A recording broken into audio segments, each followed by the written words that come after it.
And in the beginning of it all, a woman named Kujirai eats a watermelon when she wakes up and then goes straight to Marlboro, then takes the cigarette pack and goes to the balcony to smoke. After that, Kujirai grabs her bag and leaves the house until suddenly she passes near a TV commercial that presents a product called Generic Earth, and with it, people would in theory be able to back up all human memories. And furthermore, it is said that these devices can consider eternal youth and immortality for whoever has it. As for the reporter, she goes to a clothing store and hears from the owner of the establishment that products related to Generic Earth tend to sell much better than other types of products. And returning to the news anchor, he confirms what the reporter says. After all, projects of the new government do in fact tend to attract worldwide attention, and in addition, many consider Generic Earth to be the romantic dream of all humans. Although everyone is excited about this new technology, Kujirai just goes on her way to work without giving a damn about anything. And as soon as she gets there, she is greeted by her boss, who tells her to go and put her sheet in the attendance machine right away. Otherwise, she will fall behind Kudo, the other employee of the company. But speaking of him, the guy shows up there running over her and putting her sheet in the attendance machine before the girl, thus winning that dispute. Even though she arrived late, during work Kujirai goes to Kudo to deliver the list of new items for the day, and suddenly she comments on how childish he was when he ran over her earlier, putting his paper in the attendance machine before her. Upon seeing this, Kudo starts to sulk, yelling at her to forget about it, and suddenly their boss comments to Kudo about Cyclone Kolon, the place where he lives, and says that even though the place is not at all convenient to live, the number of residents there never decreases. Having said that, he questions if Kudo doesn't have another place to go, and Kudo in turn says that he just really likes the current Kolon. Well, given that it's lunchtime, Kudo takes Kujirai out to lunch as a way of apologizing for the prank he did earlier that day. And when he notices that the restaurant they are at is one she had already wanted to visit, Kujirai gets even more excited and starts looking at the menu to choose what she will eat. But suddenly, Kudo changes his mind and decides to take her to eat at the same place they always go to. At that, the girl starts looking at him seriously, making him not understand anything, and he then asks what's wrong, and Kujirai says that she would have liked to have eaten at that other restaurant they were at before. But upon seeing this, Kudo takes a spoonful of food and takes it towards her, and then begins to describe the stew as a way of convincing her that it is the best food in the world. But as he goes on talking, she ends up completely ignoring him, paying only attention to her glasses, which have started to fog up more than usual since that morning. Seeing this, Kudo suggests that her vision is getting worse. She decides to use some eye drops from the brand she saw on TV, and as soon as he sees her doing it, Kudo starts scolding her, saying that the company's products have become less reliable since the company was taken over by the son of the former owner, who is not a very trustworthy guy. Kudo then tells her that if she has eye strain, Kujirai just needs to massage her acupuncture points. With that said, he extends his arms towards her, suggesting that he massage her, but Kujirai refuses his help, saying that he would only mess things up more. The two begin to argue until suddenly, the waitress brings another dish that they had ordered, interrupting the argument. And well, as they continue with their meal, Kujirai comments to him about the ZZ5 room in the Xiong building.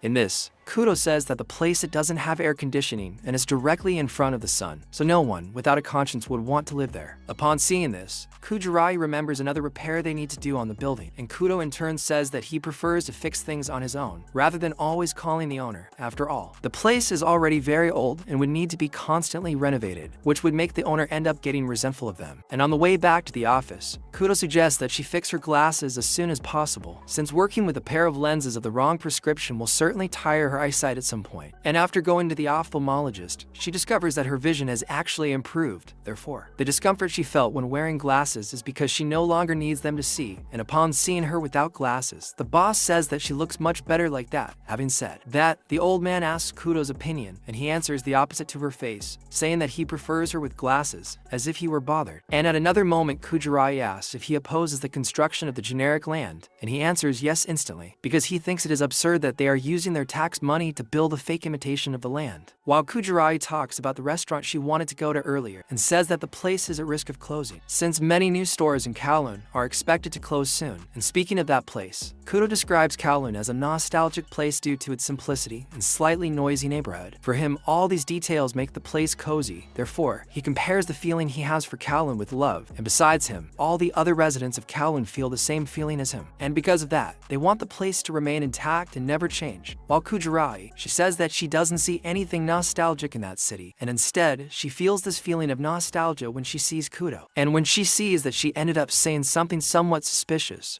She blushes with embarrassment and says that she didn't want to say anything like that. However, Kudo's reaction was also not very normal, and the next day, Kujirai goes to the company again wearing glasses, which leaves her boss confused, since she herself had told him that she wouldn't need to wear glasses anymore. However, she says that she's not used to seeing herself without glasses, and so she decided to put them back on, and suddenly, when she sees a stain on Kudo's wrist, she becomes worried about him. But Kudo informs her that he has a habit of touching numbers written on the walls with his lap, and that's why he ends up dirty in his shirt. And when night falls, the two leave the company and decide to go somewhere together to eat. But this time, he takes her to eat at a different place, and as they leave there, Kujirai almost starts to feel sick, saying that she can't eat anything else that day. And then they go to a tea house, which Kudo used to go to a long time ago, and they then order an iced coffee and receive a watermelon from the house as a gift. And Tsukujirai goes straight for the watermelon, which makes Kudo confused, because she herself had said that she couldn't eat anymore. Tsukujirai reminds him that watermelon has the same consistency as water, so it's practically like a drink for her. While she eats watermelon, she feels that feeling of nostalgia again when looking at Kudo, and that she decides to light a cigarette just like him, and says that smoking after eating watermelon leaves a very good taste in the mouth, while he and Kudo just stare back at her with a look of astonishment on their faces, making her believe that she just said something strange. But in fact, he says that he had just remembered another person who said something similar to what she said, and just as they decide to leave the place,